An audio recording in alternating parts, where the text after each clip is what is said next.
SIR নকৰোঁ বুলি কোৱাৰ পাছতো এতিয়া স্পেচিয়েল ৰিভিজন বুলি মাজত আইটো নাইকিয়া কৰি স্পেচিয়েল ৰিভিজনৰ কাৰণে তেওঁলোকে সিদ্ধান্ত লৈছে।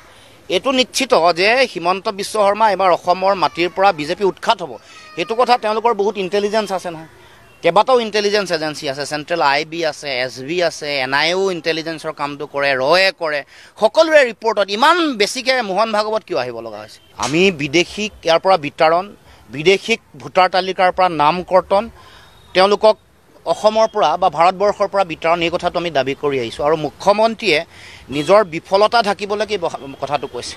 কাৰণ ৰাষ্ট্ৰীয় নাগৰিকপঞ্জী উন্নীতকৰণ কৰিব নোৱাৰিলে কোনে নোৱাৰিলে? বিজেপি চৰকাৰে।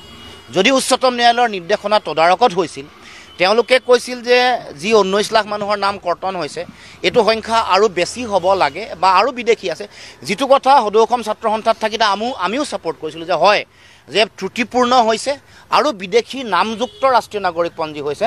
বিদেশীৰ নামমুক্ত আৰু ত্ৰুটি নোহোৱা ত্ৰুটিহীন ৰাষ্ট্ৰীয় নাগৰিকপঞ্জী উন্নীতকৰণৰ কাৰণে চৰকাৰৰ যিটো প্ৰয়োজনীয় দায়িত্ব, RGI কেন্দ্ৰীয় চৰকাৰৰ পৰা RGI অসম চৰকাৰৰ পৰা যিখন এফিডেভিট দিব লাগে, শপতনামা দিব লাগে, তাত তেওঁলোকে দেখুৱাই দিব লাগে। কাৰণ উচ্চতম ন্যায়ালয়ৰ নিৰ্দেশনাত তদাৰকত যেতিয়া উন্নীতকৰণ প্ৰক্ৰিয়া হৈছিলে, কাৰ্যকৰী কৰিবৰ কাৰণে যিসকলে দায়িত্ব পালন কৰিছিলে সেইবোৰ ৰাজ্য চৰকাৰৰ অধীনৰ বিষয়া কৰ্মচাৰী। গতিকে ইমপ্লিমেণ্টিং এজেঞ্চি বা গোটেই কামটোৰ লগত জড়িত হৈ থকা গোটেই বিষয়ববীয়াসকল ৰাজ্য চৰকাৰৰ অধীনৰ, আৰু কেন্দ্ৰীয় চৰকাৰে ইয়াত পুংখানুপুংখভাৱে তেওঁলোকে নিৰীক্ষণ কৰিছিলে।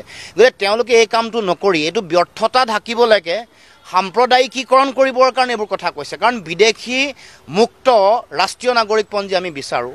ভোটাৰ তালিকাত বিদেশীৰ নাম বা বাহিৰৰ মানুহৰ নাম থকাৰ কাৰণেই ঐতিহাসিক অসম আন্দোলন হৈছিলে, এইটো কথা সকলোৱে জানে।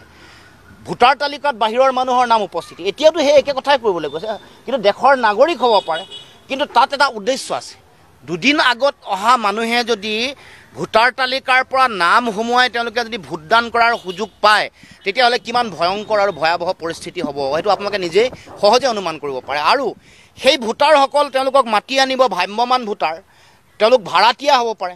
তেওঁলোকক ট্ৰেইন ৰেল মন্ত্ৰণালয় তেওঁলোকৰ ৰেলত 10খন 15খন ট্ৰেইনত ভাড়া দি লৈ আহিলে তেওঁলোকক থাকিবলৈ ব্যৱস্থা কৰি দিব। ভোট দি আকৌ গুচি যাব। তাত ভোটৰ যিখন ৰাজ্যত তেওঁলোকৰ ভোটাধিকাৰ আছিলে তাত কৰ্তন কৰা তেওঁলোকৰ যিখন আবেদন পত্ৰ, যিখন তেওঁলোকে কৰ্তন কৰিবৰ কাৰণে ফৰ্ম প্ৰপত্ৰ জমা দিব, সেইখন আনি ইয়াত জেৰক্স কপি দেখুৱাই তেওঁলোকৰ নাম সোমাব পাৰিব।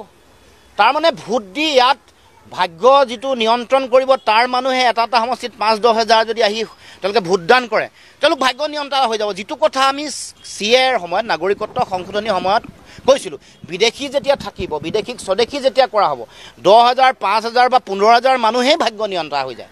কাৰণ সেইটো হিচাপতে মানুহ জিকা বা হৰাৰ অংকটো হয়। গতিকে এই কামটো সেইকাৰণে কৰিবলৈ ওলাইছে।